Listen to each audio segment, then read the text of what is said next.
General Syed Asim Munir, Nishane-e-Imtiaz Military, is elevated to the rank of Field Marshal.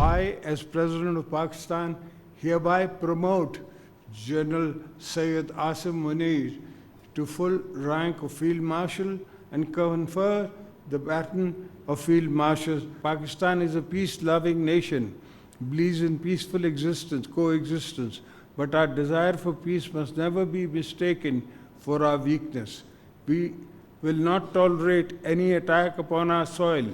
If needed, we will fight for every inch in the air, sea, rivers, jungles and deserts.